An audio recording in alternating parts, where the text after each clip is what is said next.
Still a little bit of renovating. I mean, when I do live action, I can move you there. Let's get to it. Oh! Hey! How you guys doing? You enjoy your Christmas break? Enjoy your New Year's? Whatever time of day it is now. Hope you guys are doing well. Have you been waiting here this whole time, waiting for me to put something out? Oh God, listen, I'm really sorry guys, but after we talked during the Q&A, life just got the best of me, work got crazy and everything, and I haven't really had anything to work on. Again, this isn't my full-time thing that I'm getting paid for, so it's a bit hard to focus on everything, and I'm really sorry guys, I hope you understand. But hey, you're here now, I'm back, what do you say we actually do something together then? The main problem is what game I'm gonna play. Yeah, always seems to be the dilemma. I tell you what though, why don't we just chill for a minute and then we'll regroup and figure out a game. You guys hungry at all? I make a mean sandwich, perfectly stacked. I call it the OCD witch. Does that sound good? Great! I knew you guys would be excited. All right, just hang tight and let's go get something, okay? I hope you guys are ready because I am so excited to... You gotta be fucking kidding me. Salutations, my fourth-rate YouTuber. It's been a long, long time now, hasn't it? Yeah. Sure it has. What are you doing here exactly? I'm glad you asked, old chum. You mind if I do-si-do on in? Well, you kind of caught me at a bad time because I was just about to... What the fuck? Getting back to recording. Yes, I know. Precisely the reason why I'm here. I heard that you're in quite a pickle picking out your next digital movie. Video game. Not important. To ramble about next. And I figured you can use a master in business and entertainment to help you out. You're a carny. And never mind. Look, we can figure that out after I go eat. I am starving, let me tell you. Ah, see, that's exactly your first problem. You want to dilly-dally when we're already late to the train. Think of the children, my good sir. Fine. If it'll get you off my case, we can pick something. What did you have in mind? Well, I'm certainly glad that you asked. It has to be something daring, something humorous, something people have never seen before. Something like Super Mario Sunshine. Literally, everyone has done that before, dude. But they haven't seen it on this channel before, though. Oh, what the fuck? Well, if that certainly doesn't tickle your femur, then we should find something with a little bang. See what I did there? Bang, bang goes Call of Duty. I'm not exactly inclined to talk about COD anymore. I haven't played it since, like, early college, dude. If I want to talk about a shooter, I'm probably going to talk about something like BioShock or Doom or something. Oi, you're killing me here, kid. Oh, fucking why? Well, if that doesn't work, then maybe we should try something with a little zest, something like Super Paper Mario. You sure know that quite well. How about we get the ball rolling with some Super Monkey Ball 2? There are definitely a lot of fun times behind Pokemon Black, as it's not always black and white, you see. There's penises in this game as well. That's definitely will get people riled up. You see, audience, this is what we call a running gag. What? Oh! Swear to God! Ah! Wait, hold on a second. Oddworld. Yeah, I can do this one. This was meant to be my Halloween special, but I just never got around to it. That's totally okay though, because this game can be talked about at any time. I think this one will be perfect. That old thing? Please, nobody talks about that anymore. That's just a highway to a danger zone if you review that. Why don't we take some shovelware out of here and just review that for fun? Everyone seems to love a good old shovelware time. No, I think I'm gonna stick to Oddworld, man. My buddy May has been really excited for this. But it's April. What? Why don't you try and review Pokemon Legends Arceus? You certainly love Pokemon. How can you say no? Strike while the iron is hot for once. Go from zero to hero. No, I'm still streaming it. And I would much rather wait until I'm finished with the game completely to give full comprehensive thoughts instead of just rushing it. Now, if you're done, I'm going to start setting up for the review. Thank you very much. Well then. I'm coming with you. Yes, me. I don't see why I can't come along. You set a very low bar with that ridiculous version of yourself. I'd walk 1,000 miles just to be with you. Won't you entertain a fellow? Fine. But we do things my way, okay? No shortcuts, no cop-outs, no ridiculous things that you would do. We do things my way, okay? Gosh, you're no fun. Nope. I'm being me. And that's just your problem. You're out of touch. You're out of time. The lyric goes, I'm out of time. I know.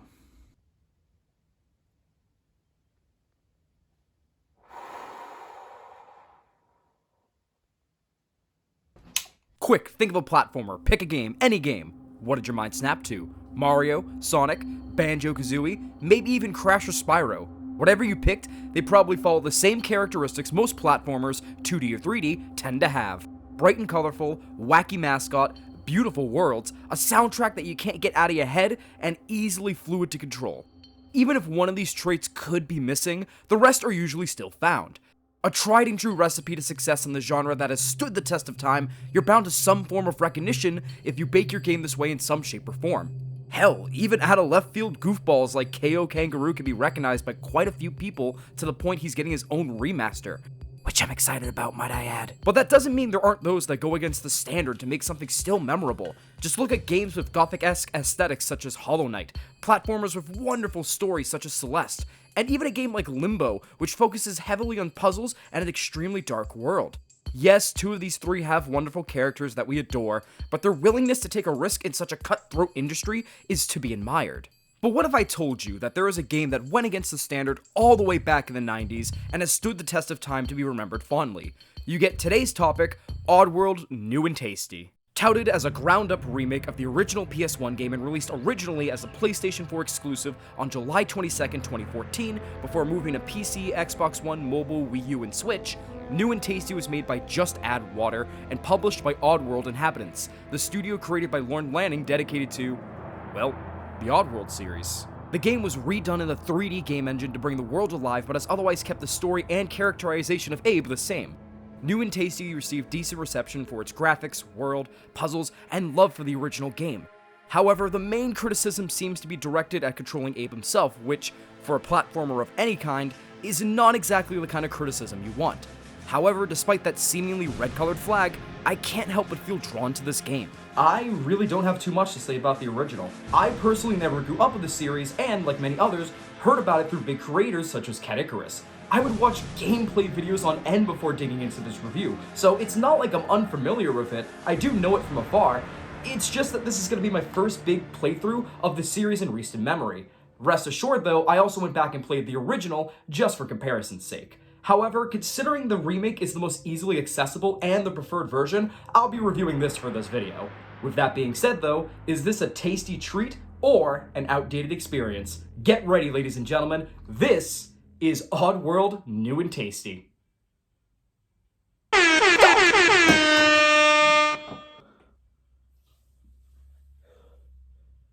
What the fuck was that?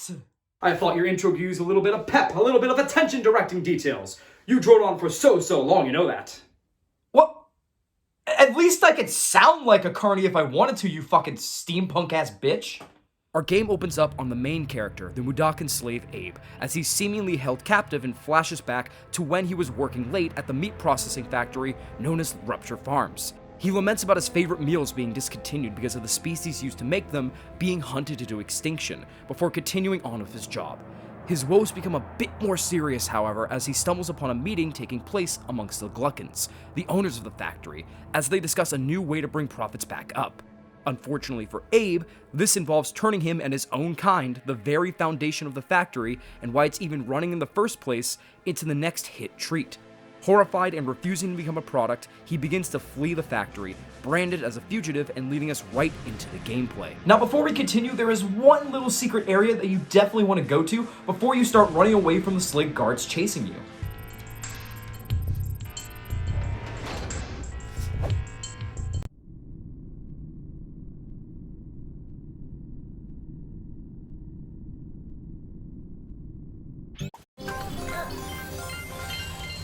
Believe me, you're gonna absolutely want to remember this because you'll find out why by the end of our journey. Before we even get to that, let's just go over what you're seeing. Before you is a chamber filled with your fellow Mudokon slaves doing their work.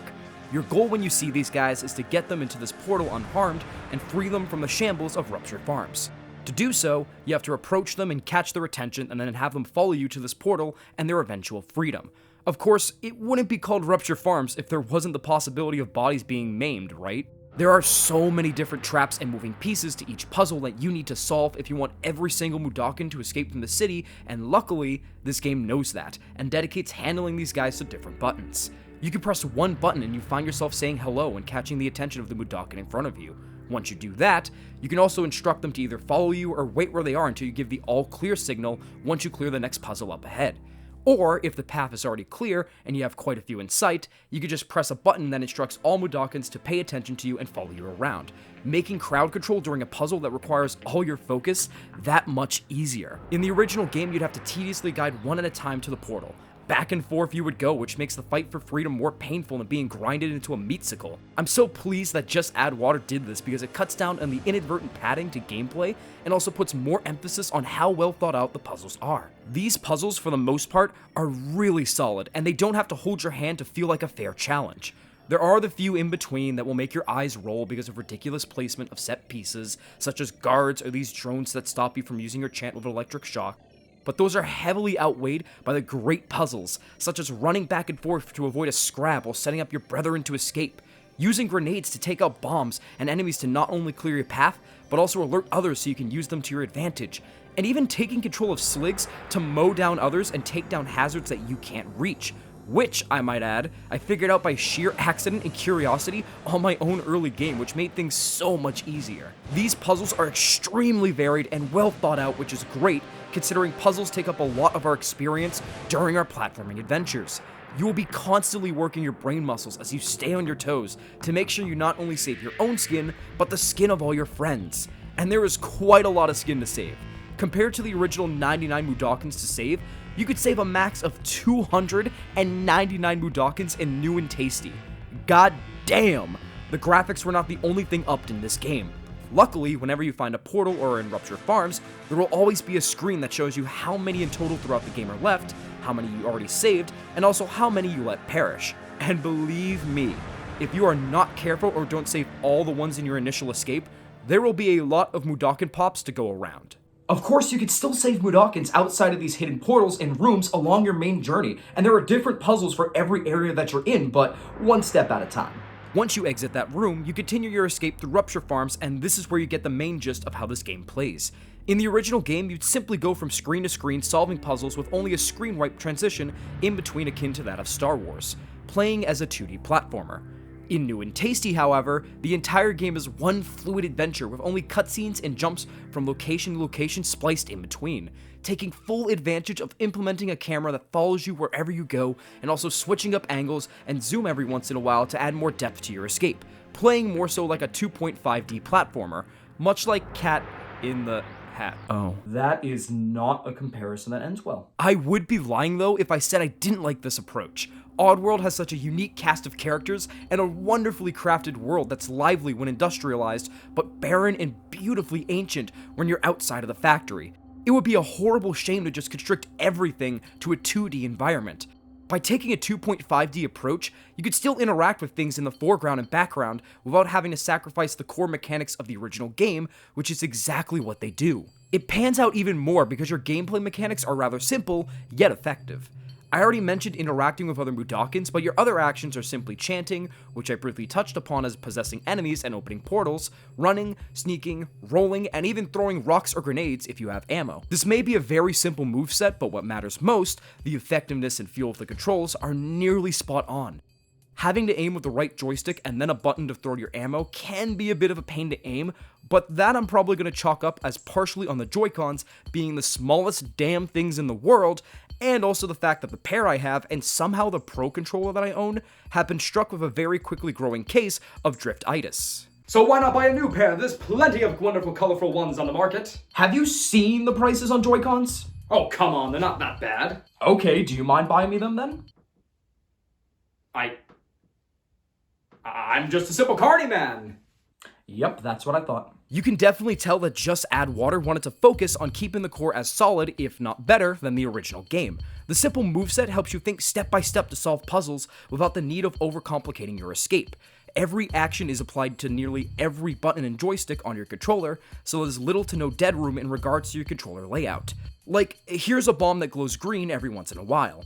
You can easily just turn it off by crouching down and hitting it when it turns green to defuse it, instead of adding another move to your mix that you might misclick. And then you might have a patrol of enemies up ahead and need to use the steam coming out of these vents as cover to sneak across, so you jump down as quickly as possible when the enemy is as far from the ducts as they can be, because you know they'll come alerted to the noise, and then once they move on, you sneak away and then make a brave dash once you're out of shot. Even the idea of using a lift to climb up a room, going all the way to the top for grenades, using said grenades to destroy an enemy, and then partially climbing back down to advance are all executed simply without too much hassle to remember the power-up move you acquired from level 1-5BX. The puzzles during your main escape from Rupture Farms take up nearly every space of the screen in the best way possible, to make sure you're on your toes constantly, and so the fact that the moveset is simplified to just the basics actually works in Oddworld's favor. All you have to focus on is just making it out with all of your limbs attached and helping your buddies along the way. And that's time. Excuse me? Your time is up. On to the next bit of discussion. What? Well, my good sir, you've droned on in this one area for a long, long time. There's a reason people don't watch long videos. It feels like they're back at school. People don't need no education. I can hear the snores from the audience already. Well, I'm kind of going over the basics here. There's a lot of ground to cover considering each area has its own mechanics and puzzles in their own right. I'd rather just get the basics over with now than just shoehorn them in later for some different point. These have their own point as it is.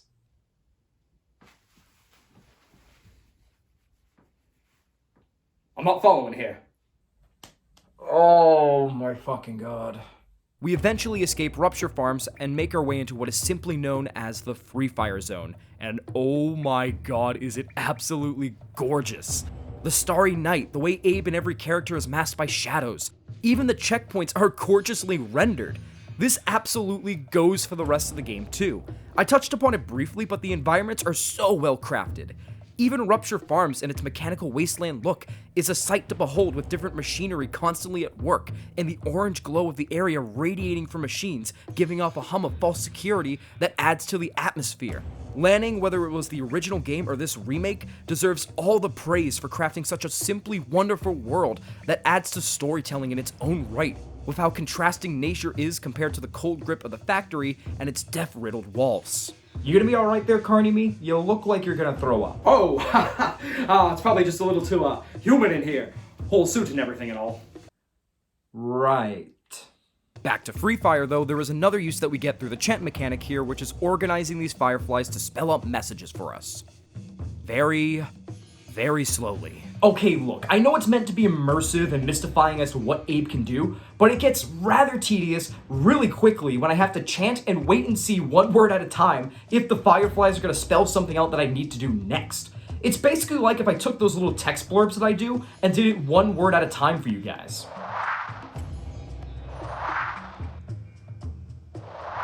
It's rather boring, isn't it?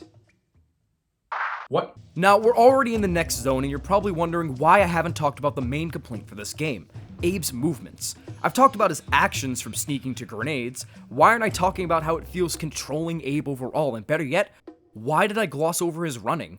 Well, I wasn't too sure in that first area, but now that things are picking up quite a bit in this one, I can pretty much confirm my thoughts. Let me try to put it like this. You guys remember high school gym class, right? Remember when we were thrusted into workouts we had never done before, and because of that, after the class, we felt extremely sore, and every action we did didn't feel right? Well, that's Abe. And it kind of throws off everything that I praised quite a bit. This game is what can be classified as a cinematic platformer, which means that rather than go for a zero gravity and over-the-top gameplay approach to your character's movements like Mario does, it opts for realistic movements and physics akin to that of, well, many forms of cinema.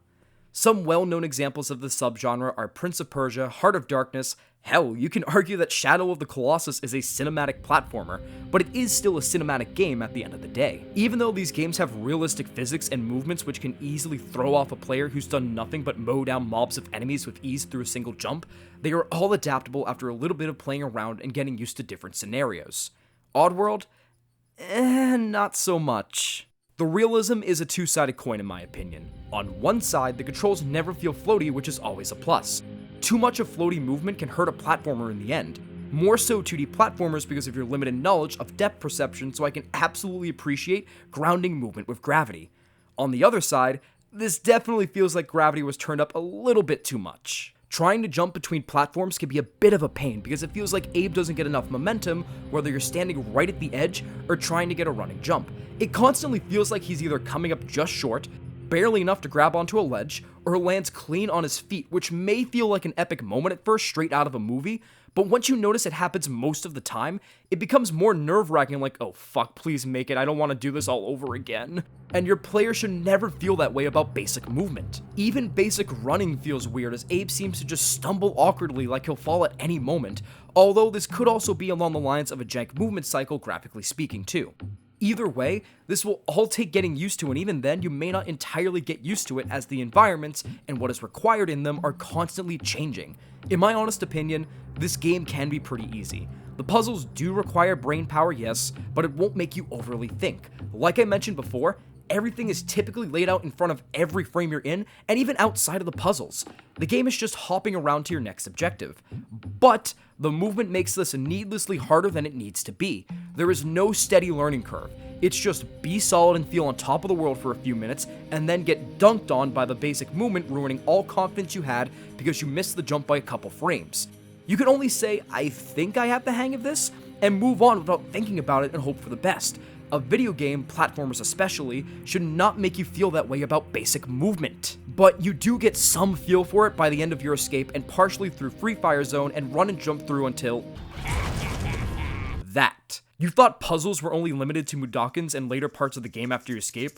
Oh no. Your basic movement is constantly challenged in this area, especially with things such as bombs, motion sensors, and even more sligs. And I mean constantly.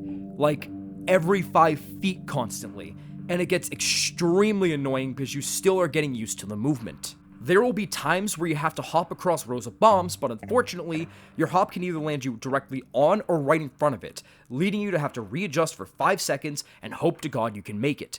This would be frightening in all the right ways under any normal circumstances, but here, in the second stage when you're still getting adjusted to the realistic movement, it's not. It's scary because you don't want to go all the way back. It's scary because you don't know what happens the second your finger presses down the button until you land. And it's scary because these controls don't have a learning curve. They have an oh fuck, oh shit, oh fuck, oh shit curve. Every puzzle in this stage doesn't feel satisfying for being clever. It's satisfying because you somehow bested the game itself for more than 5 seconds. That's not how a game should work. Maybe it's just this stage throwing everything at you at once, but the movement doesn't feel as accomplishing to get used to like in Prince of Persia or Shadow of the Colossus. It just feels like a gamble every time, and I get why many complaints were centered on the movement. It's clunky, and when Fuse and others watched me play the game at several points, they even noticed how clunky it looks running. Imagine how it feels controlling. But I will admit, much like Abe's journey to freedom, if you persist and never look back, you do get some sense of what the hell you're doing. It still doesn't feel entirely right, but you will get used to it after a while. After scraping by Explosion Row, we take a leap of faith in admittedly the only chilling and badass moment with the Fireflies and look up to the moon to see that it is embedded with what looks like a Mudokon's handprint. So enamored with it, Abe ends up falling off a cliff only to be discovered by who he calls Big Face. Big Face ends up bringing us into a village of Mudokons that we never knew existed and sends us on our way to a temple for our next task. Now, the last level wasn't all too great because the difficulty shot up before you could even get used to movement. This level goes the opposite way and takes the foot off the gas, sure, but perhaps a little too much. The platforming is much smoother as you only have to worry about just jumping back and forth, sure, but the puzzles are extremely melted down as well. Granted, it is to get used to the mechanic of learning bell songs to open up new areas and also communicating with your peers for access to powers and areas, but I think I know how to communicate with farting already. You don't need to have me whistle and then toot 15 times. I already communicate like this with my friends. Hey Benson, guess what? What? The area is a lovely contrast to Rupture Farms, as it is a lot more tribal and one with nature-based, and learning more about your own species after being enslaved for so long is a really powerful story beat. But it does drag on for much longer than needed to be. My blood pressure went from extremely high to low too fast, and now I'm just getting antsy, so I'm gonna need to toot my way to the temple super fast. Hi, yes, I'm gonna need 3 soft shell tacos and a Baja Blast, please. Once we do make it to the temple, we learn that only we can save our enslaved kind and are sent on our way to go through spiritual trials in the temples of sacred creatures, the Scrabs and Paramites. Sound familiar? Well, that's probably because you've not only seen the Scraps briefly in our escape, but also heard of them briefly in the opening cutscene in their current forms: Paramite Pies and Scrap Cakes. That's right, Rupture Farms has been invading sacred grounds, turning the creatures into products that put them in extinction, and then proceeds to enslave the tribes that worship them and the land around them. Hey, hold on a second. Something seems awfully fishy about this story. Just what in the world is this game about?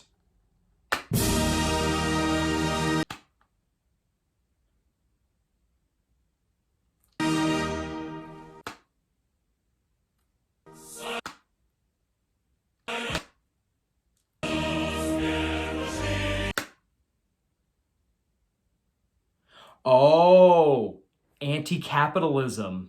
By this point, if you haven't figured it out already, the story is very much anti-capitalist / anti-corporation, and it doesn't try to hide it.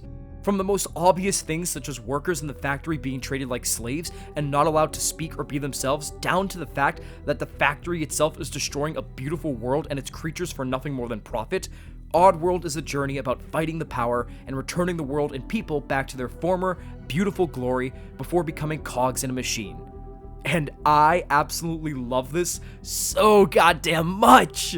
The themes of the story and what the game is trying to have you do are blatant, sure, but the way they go about it and integrate it into the world building of this game is what makes me, an aspiring filmmaker and writer since I was a goddamn kid, squee with delight. For example, the Gluckins themselves. Notice how intimidating they are and how foreign their gruff language sounds at a first glance? But if you listen closely, they're just speaking English like Mudokons and Sligs do, but a lot deeper to the point they don't sound human. Almost machine-like, actually. Corporate greed and how inhuman it is literally personified with the Gluckins. And it doesn't stop there. Remember those signs I told you about that keep track of Mudokons that are still needing to be rescued, already escaped, or just died? Well, think about it. They may just be there to help you keep track of your objective, sure, but in the context of this world, after you learn more about everything and even see how Sligs just simply beat the shit out of Mudokons for no reason sometimes, it's kind of depressing because, well, Rupture Farms treats them just as you see on the screen. Liabilities, numbers on a screen, work pieces to simply keep track of rather than actual human beings with needs, thoughts, and emotions. Hell, even the Sligs are symbolic to me. They're half Cthulhu and half machine. Maybe they were creatures before, but now they simply are just killing machines at a drop of a hat. Mechanization has turned every living thing in this world into something horrifying in so many ways. I look back on the footage even after a session and still find hidden meanings or ways the game builds its story, world, and themes all at once. The message may be clear as day like the Lorax, but the way it goes about that message in this video game with the inhabitants of this world, the environments, and even simple poem-like messages found in the village, compared to the straight-to-the-point messages found in Rupture Farms, make this story memorable and plausible to me. This game does a better job conveying story directly and indirectly than a lot of AAA video games and even blockbuster movies. I could go on and on, but simply put, even though the basic movement can be clunky, even though the last two levels have been a very huge roller coaster rise and dip in quality for many reasons, the world, the puzzles, and the story all work together to keep you coming back. You want that satisfaction of beating a puzzle and escaping Rupture Farms, even if you die a few times due to shoddy jumping, because you're feeling the weight of your journey and purpose with every Mudokon that jumps into that portal to freedom. You want to platform through hell and back, just to see more of the beautiful world and see how on the fringe of collapsing it is to Rupture Farms because you want to save it. And you want to fulfill your spiritual journey through the temples because you want to see Abe grow from that scared worker who can't even speak without alerting Sligs into his full potential and who he really is deep down to stick it to the man. And I love every fucking second of it. This is brilliant as hell. Well, haha, I think it's time that we sashay on over to the next area, don't you think? You don't need to flaunt your bachelor's degree and all that fun stuff to feel better about yourself. On we go then. I was just about to finish up the story. What's going on with you, man? You've been really jumpy for a while. You knew about this game, didn't you? What? Why would I care about such a trivial pebble in the road? I want to be the very best after all. No, you know about this game. You didn't want me to play because you hate the story, don't you? You wanted me to talk about other games because they'll eventually rake in the money, right? Okay, you've caught me red-handed. This game doesn't tickle my funny bone in the slightest. It's encouraging people to go against the system. You can't do that. That costs money. Why do you think I'm a carny? Because I like cotton candy? No, you dumb dolt. It's because I like cutting corners to rake in the big bucks. So what if people are caught in the undertow of the system? If the system ain't broke, don't fix it, right? Well, I mean, is it really a working system if most people are destroyed for the success of a few? I mean, don't get me wrong, no system's perfect, but the current one is very much... Is that a mic taped to you?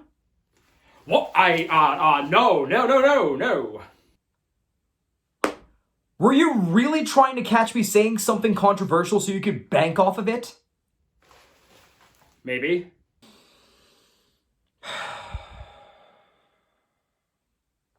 At this point, we can now choose where we want to go. Do we want to play with the Scrabs or the Paramites? I chose to adventure into the land of Scrabs, which brings us into a desolate desert where we get access to another gameplay mechanic, riding across the alum for most of the journey to the temple. This cute little dude is a lot more horizontal platform based, since you'll have to constantly be running to get any leverage across platforms compared to Abe. This is where you can probably imagine my least favorite part of the game comes into play. Running and jumping as Abe was bad enough. Now add a heavier creature carrying Abe on top of it all out of nowhere, and you have a recipe for disaster. This is probably where my gears started grinding the most, because you'd think you'd have it, but then all of a sudden, this Kermit the Frog over here will decide every once in a while to delay his launch from the ground, which will either send you running off the edge or just short.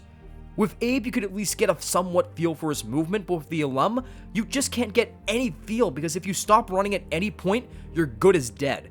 It's fast-paced and the camera panning out across the landscape is beautiful, but this is meant to be an epic climatic feeling moment in your journey, but instead, it feels more like, wow, look at this view. Adios, muchachos. Even when you start getting a rhythm, the game immediately starts making the need to jump a lot faster, and since this game is supposed to be realistic, trying to Kermit the Frog leap right after you land is almost immediately out of the question, and depending on where your trajectory lands you, you're almost immediately finished anyway before you can blink. It's so frustrating, and it's a part I want to enjoy with all my heart. But the fact I have to stand up and hyper-focus on something like this as if it was the final boss is a little ridiculous. It's clearly meant to just be a travel section with a little challenge. Why is it this much of a pain in the ass? The puzzles where the alum is distracted by honey and you have to scare it away with the bees are a nice change of pace. Not just because we get to hop off the damn thing, but because the puzzles are fantastic quick intervals, especially because we have a neat trick we can learn from our fellow Mudokons I like to simply call premature detonation. Once we communicate with a tribesman, they chant and give us a single-use power that, when we chant, blows up all explosives in the area.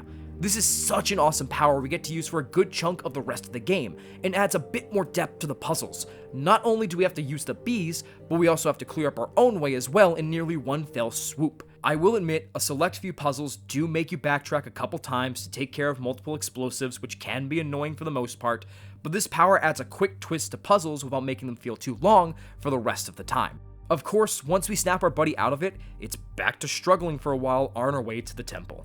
Yeah, I'm not gonna lie, this did not feel that great to control. It takes away from the fun of the game. Switch to live action. The helium did not do the area justice. The fact that Winnie the Pooh gets distracted by honey is a wonderful... Fuse, what the fuck are you doing here? I live here. No, I meant like here, like in the review here. What are you doing? This is a solo review. Well, I figured you could use a little help on this review, so I spiced things up and invited Fuse here. He brought me here. Can confirm. Well, get the fuck out of my studio! Dimension, stay on brand. Get the fuck out of my dimension! Please and thank you, Fuse.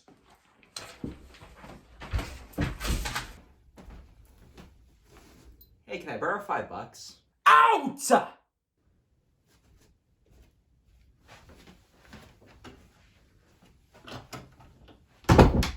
Did I not tell you, Carney Me, to behave yourself? You've been slowly getting on my nerves, but inviting other people here to my review is crossing the line. Oh, come on now, dear sir. It's not that you're not good enough, it's just, razzle-dazzle?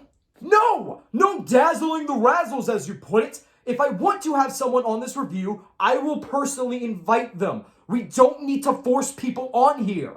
Aw, come on now, good sir. Everyone needs a good co-host. The wacky character of the day is what keeps people coming back. Maybe you just haven't found the right one yet. Hello, boys and girls. Oh, no. no. I do not need this today. But everyone needs a little bit of duking in their life, yeah? Everyone loves me. My YouTube audience doesn't even know who the fuck you are duking. You never cross-platform continuity. Don't know the duking? Ouch, oh, you hurt the duking so bad, you wound me. Kiss the boo-boo better, yeah? Well, maybe that's because everyone should come on over to Benson Dimension on twitch.tv, my good sir. Link in the description, yeah? No, do not advertise my Twitch for no fucking reason. But there's always a reason for me. I'm just a lost soul looking for a king, yeah? Not here there isn't, Duke boy. Well, maybe you're not ready for that kind, good sir, but I think someone will come knocking on our door very, very soon. Maybe someone of the radical kind. I heard we got anti-capitalism up in here, dude, just like my book. Radical manifesto, insert here, future me. Yeah, I get the point. Look, we just had you, though. You're not allowed to come back until next season. I don't have the energy. Can you please just leave? But my leg is still broken, dude. Well, then unbreak it! Oh, hey, that could work. Okay, listen, Carney, you are really driving me nuts here. Please, just stop! But we need to keep finding the perfect guest. Let's keep looking through dimensions, shall we? No, really, please, Still me, baby. Now, hold on Don't I get a say? This is my review, And another. Back for more, yeah? Oh, look at that. Get ready for another. Squad, dude. Ha ha ha. Always a razzle-dazzle around here, don't you say, my good sir?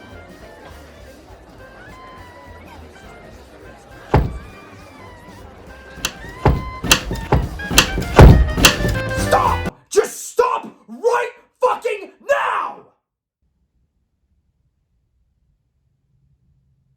Why do you refuse to listen?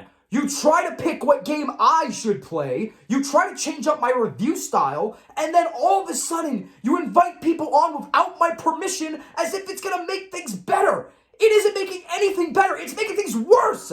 All you're doing is going against everything that I'm trying to build up. You are entirely going against my personal philosophy. But your philosophy means nothing in this real world. We're here to entertain, not smell the flowers on our way over. You gotta cut corners to make it big around here, don't you know? Well, I'd rather spend my entire life pursuing my dream than achieve it in 5 seconds. I want to get there my way, not what is easy. This system is already broken as it is, and encouraging it isn't helping. If I need advice, I have people that I can trust to go to, not you. And this all showed it. But No buts! No special guests, no time limits, no bullshit. I will continue to do things my way and give the people my honest thoughts no matter how long or weird it may seem at first glance. Without you. what are you saying, good chum? I'm saying get out. Your gimmick is tiring. Go take your own Odyssey, Carney me.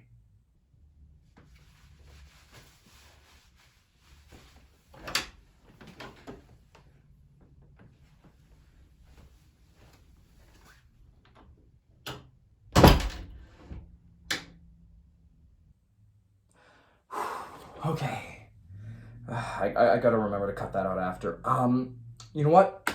Let's just take a little bit of a break. I'll go get a drink of water. I'll push this to the side and we'll regroup in a couple hours, I guess.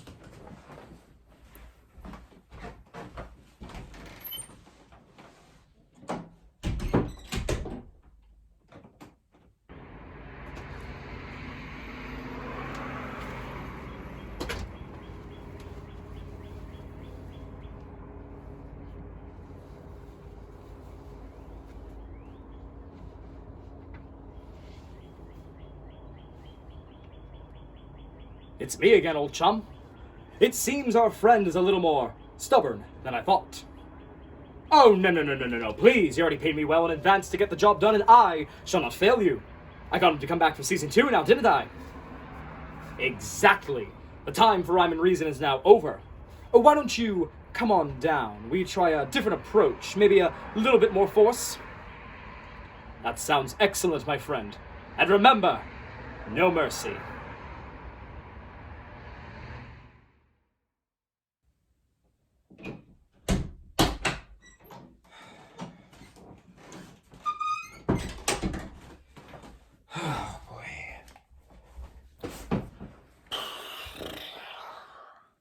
Alright.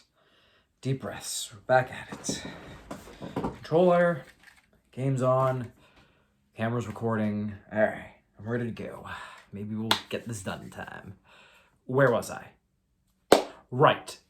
We finally reach the temple and start to journey through, dealing not just with the forces of Rupture Farms, but also with the scraps. If you remember from the 1 or 2 times you encountered them during your escape and even a Mudakin puzzle or 2, they are extremely territorial, and if you're in their peripheral, they will stop at nothing to show you who's boss and start teabagging your corpse.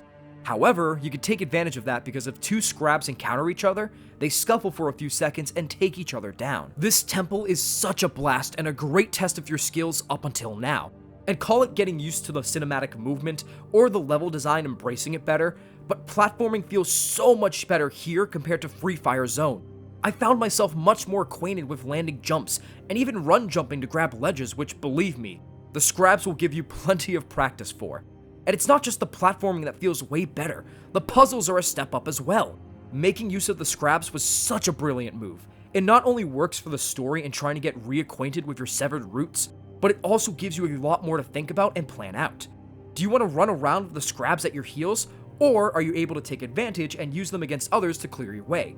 And of course, many times you'll have to think on your feet because they will definitely not slow down for you. It's making sure you can not only plan ahead, but also solve puzzles at a quick notice, which is greatly appreciated. It's testing your critical thinking on so many levels. What I really appreciate too is the fact that the puzzles are split into many rooms you have to solve by ringing the bells.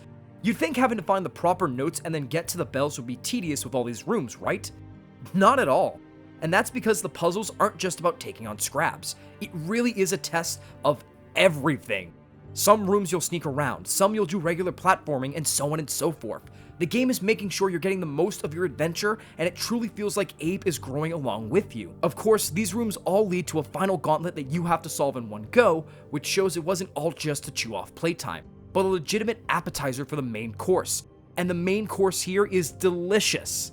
You're constantly on the run, and if you really have been paying attention to the world around you, you won't have too much trouble.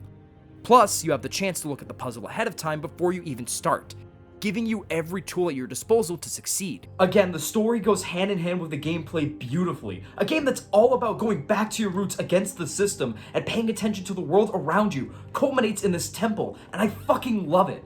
And again, maybe it's just the level design being more accommodating to the jank that I felt earlier, and maybe it is also just me, but everything feels a lot smoother. Not perfect by any means, but a lot better.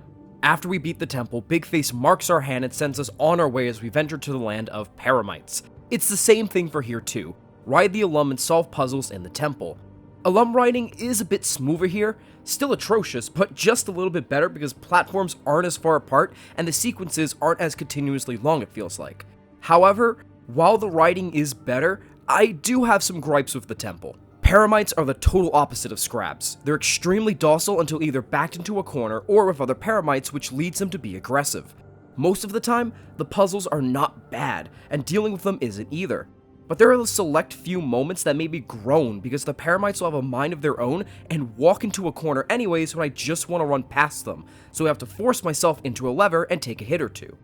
It's not a complete deal breaker as the temple's still excellent, and the puzzles generally still are too, but I'd be lying if I said those weird moments made the temple better than the near seamless action of the scraps. The final long puzzle is excellent too, albeit creepier because the paramites climb down like spiders.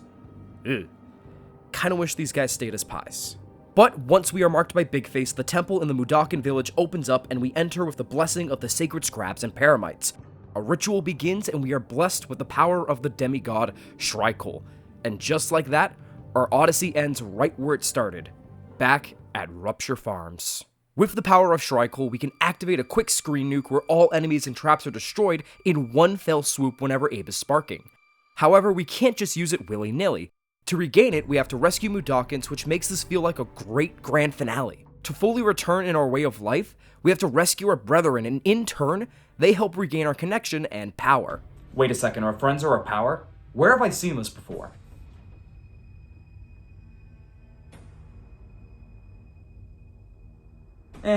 Our journey back to Rupture Farms, though, is not exactly smooth.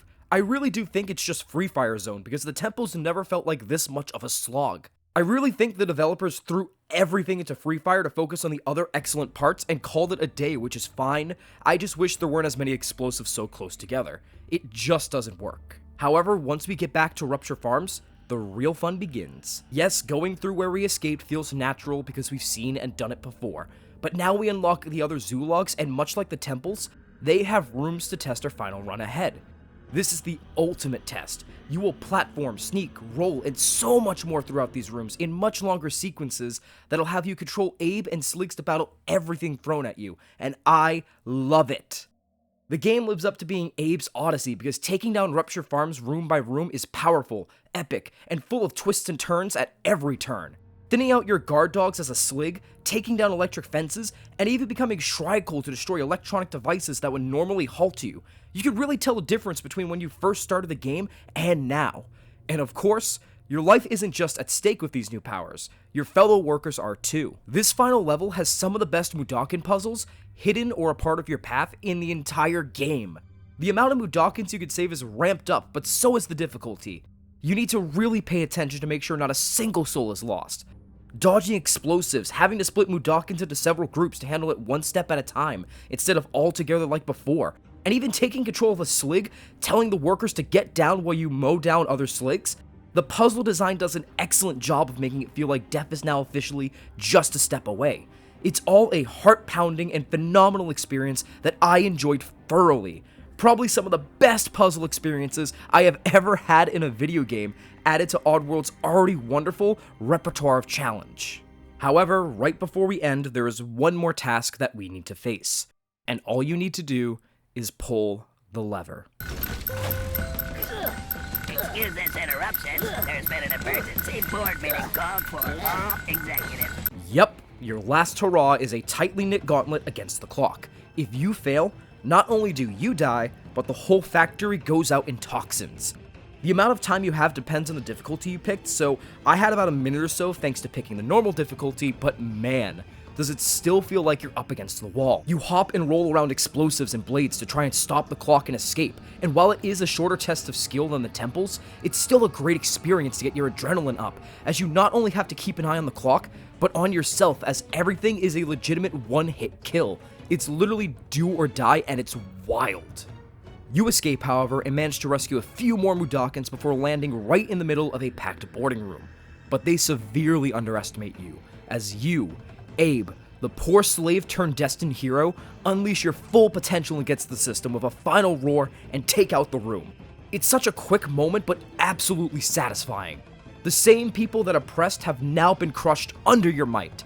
It's poetic as we pull the lever and make our escape. Oh, what the fuck? A trap? Did you really think there was going to be a happy ending? No. Remember, at the beginning of the game, we were chained up. Everything that happens before then is a retelling. We still lost. At the end of the day, one person standing up for what they believe in is not enough to change a system. The Sligs knock us out, and we are chained up as the chairman prepares us to be turned into minced meat, ending our time with Abe's Odyssey. Or so you would think. Remember earlier when I said saving Mudakins would be important to the ending? Well, if you saved less than 150, the game does technically end there, but rescue more than half of the 300, and the village and ex-workers band together to stun the chairman, and Big Face comes to rescue you. Can we talk about the chairman's real form under the robe, by the way? Shows that big, imposing leaders like him aren't exactly scary once you take away what makes them so intimidating. But after we are rescued, we are welcomed home with roaring applause and chants of our names by the Mudakins as all seem to be slowly healing, followed by one quick victory toot by Abe to show that no matter what just happened, he's still that lovable guy in the end. Ending our time with Oddworld, Abe's Odyssey, new and tasty. Before we get to the verdict, I just want to talk about Abe really quick, because let me tell you, I fell in love with this guy. His design is saddening yet adorable all at once, and he is so expressive despite not saying much other than one or two words anywhere but the cutscenes. He's gone through such hard times, and yet he tries to be so optimistic and cool in the face of adversity, when in actuality, his personality and expressions are more like a scaredy cat straight out of Scooby-Doo, and it's hysterical. But the fact he barely speaks outside of his retelling does bring up an interesting point. His mouth is seemingly stitched shut, but several times we see him have full control of opening and closing. Are these stitches just a symbolic way of saying he doesn't have a voice per se? Is he able to speak but just as afraid to, and this game was him on the hero's journey to save the world and find himself? Well, I suppose that's a question we'll have to answer eventually in the sequel Soulstorm, isn't it?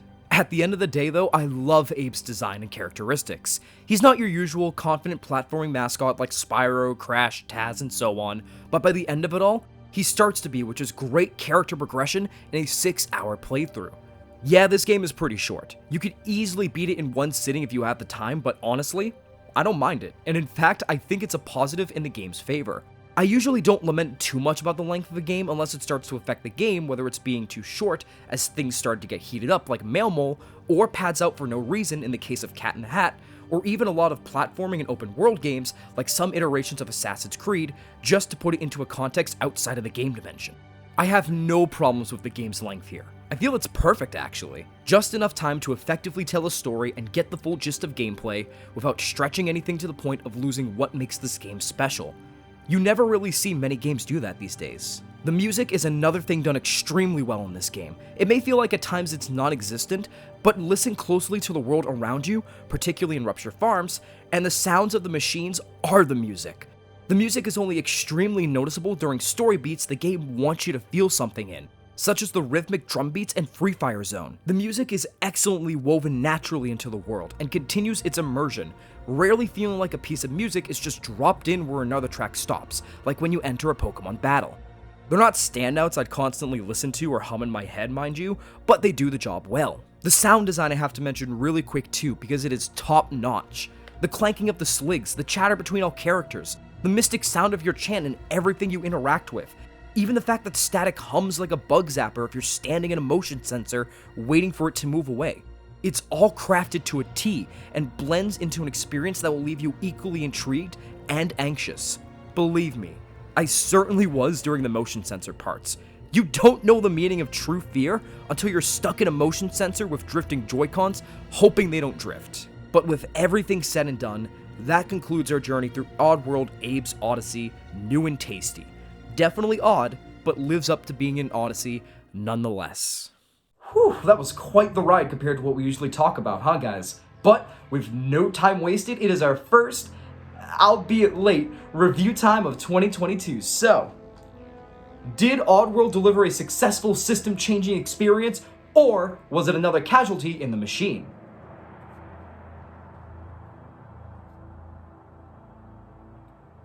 I definitely had some gripes with gameplay elements throughout, don't get me wrong, but this set out to be a different experience in a genre that seemed to stay put at the time, and definitely seems to nail it back then, and I would say successfully nails it now. The movement in this game is definitely some of the hardest to get used to, and even if you get used to it like I did, a lot of the game could still be a ridiculously stupid gamble, but outside of that, my god did this game put the cinematic in cinematic platformer. The world is wonderfully crafted, the story and its message while out in the open managed to be effective. The puzzles, while obviously not being perfect and having some odd moments, are phenomenal tests of your thinking and every ounce of your moveset. And the world immersion from music to sound design to even character design is magnificent. Every once in a while, you're bound to find a game that goes beyond the standard and delivers a complete experience that feels like someone took the script to a movie and made it playable, and Oddworld is that game for me.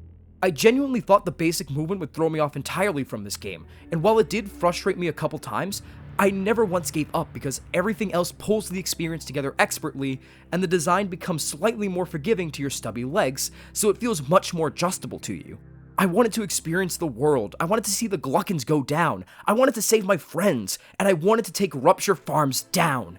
And man was it satisfying by the end, because Just Add Water knew all the bells and whistles to add to an already strong core in the 90s to make it just as great, if not better today. And it feels way better than collecting thousands of the collectibles of the week in a game. If you're looking for a different experience in the platforming genre and something that goes above and beyond in every way, get Oddworld now. Just be prepared to adjust to Abe here. You and him will definitely be getting used to moving freely together. All in all, this game may not be new and just remade from the 90s, but what you have here is an amazingly tasty game to sink into. I cannot gush about this enough. Oddworld is a gem that I'm so happy is getting a lot more attention thanks to this remake and Soulstorm, and is a platforming pillar that deserves a lot more respect than it gets. It's not overly colorful or goofy, but When you start it, it's a delightful core experience from start to finish once you get the hang of it, and has a story to tell. And man, does it tell that story well in so many ways, including gameplay. Seriously, without sounding redundant, pick this game up if you can. The movement at first really is a make or break situation, but if you stick with it and get the hang of it, it'll definitely make your time. But with that being said though, that is a wrap on this review. Thank you guys so much for tuning in as always. Before we go though, you guessed it, it's question time. Have you played Oddworld before? What do you think of it if you have? Do you think that cinematic platformers and their movements are a formula that you can get behind for video games? And finally, what's a video game that you have played that went against everything its genre set to deliver an excellent experience?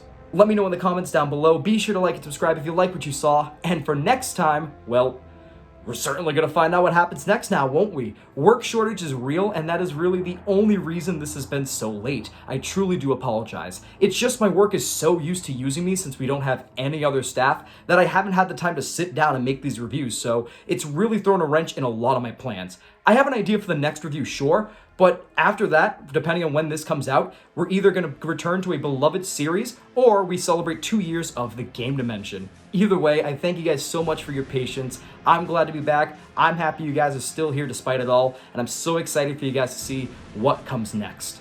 Until next time though, this is Benson from the Game Dimension, signing off. Have a good day, guys.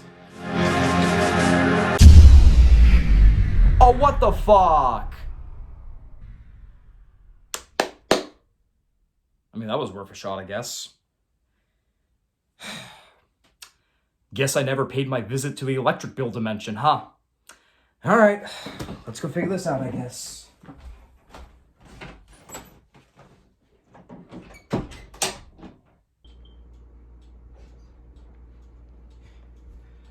I swear to God, JonTron goes for 1 fucking year, and all of a sudden he passes his luck on to me. Power switch.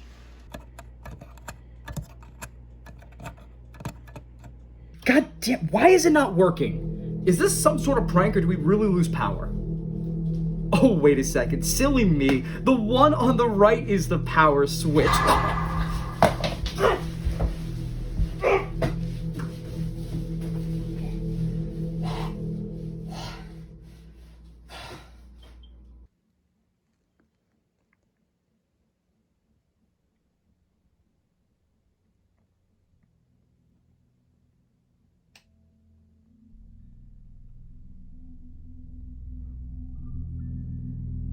Rise and shine, my dear boy.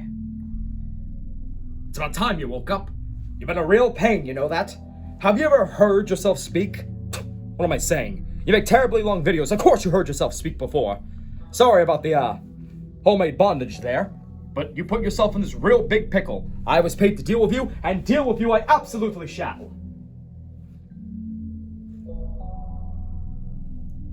Don't look at me like that.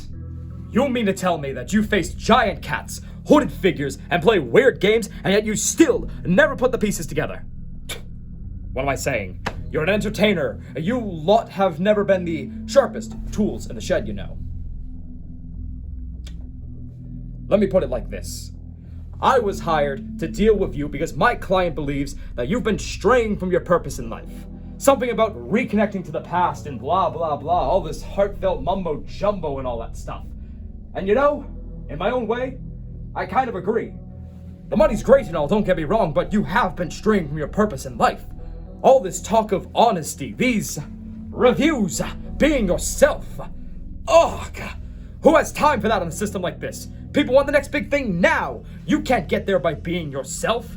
But people keep saying it all the time. I see it in the comments. You're gonna get your next big break. Well, let me tell you, my friend. Me?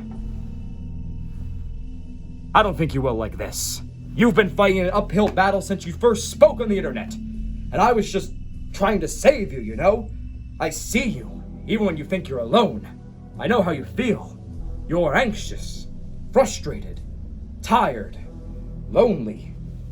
I was just trying to save you many, many years of frustration. I really was, my friend. But what do I know? I'm just you from another dimension. Aren't I? And so what happens when you put two geniuses together? Why, Eureka is sure to strike!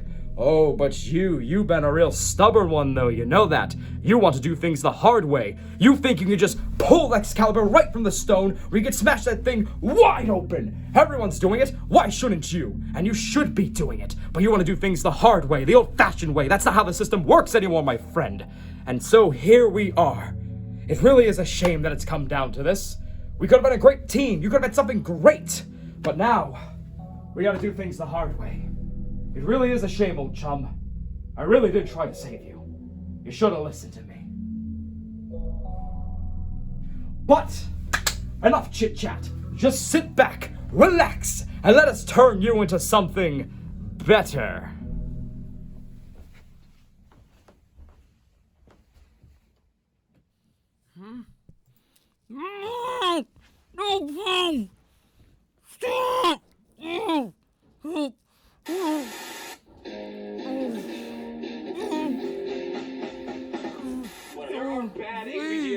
Yeah, but they have 2-minute intros and it's like, he's a guy and he plays a game, and it's like just showing like their entire fucking collection of games. I don't have money, I don't know what to do. I'm gonna tell you to subscribe, share the video, comment, and like. Now, you might be asking yourself, okay, then how can I get the algorithm to like my videos? Pretty simple. Get the audience to like your videos. Stick around here and soon you'll see that my content's 3 out of 3. You know, with the videos I was making when I was a smaller creator, I genuinely thought, the algorithm hates me or this is unfair. But I just wasn't making content that deserved to get views. Well, if you're making content in a smaller niche or niche, then in that situation, the market itself might not be able to generate tons of views for you with the type of content that you're going to be making. I played this game as a kid, and it was very hard, but I still loved it for what it was. Now, you might be asking yourself, okay, then how can I get the algorithm to like my videos? Pretty simple. Sponsored by Raid Shadow Legends. And talk about them all day. Some promotion segment. Ha ha ha ha ha ha ha ha.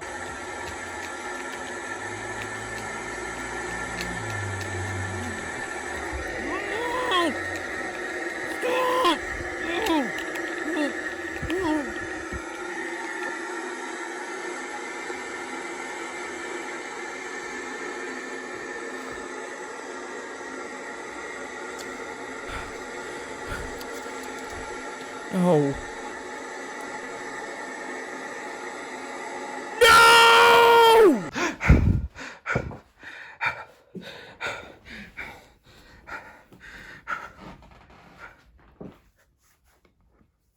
Oh my God. It was only a dream.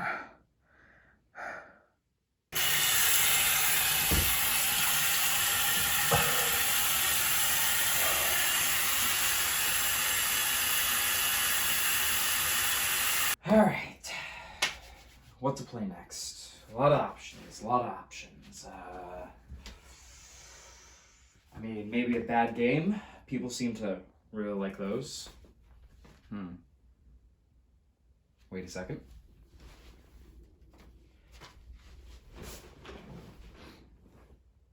You know, I was gonna do the Halloween special for this. Maybe this is a good time to do it. Finally get it done.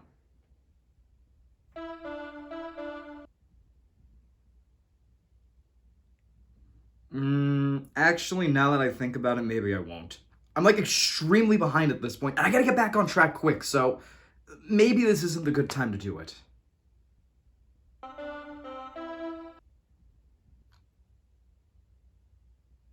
You know what? Why not? Oddworld seems like fun, and besides, I control my own stuff. I'm here to entertain, pursue my passion. Sure, times may change, but I don't want to give in easily to be rich quick. That's not me. I want to do what I love and pursue my dream, no matter what anyone says. Because at the end of the day, it'll always be me being me, and people love that. I love me.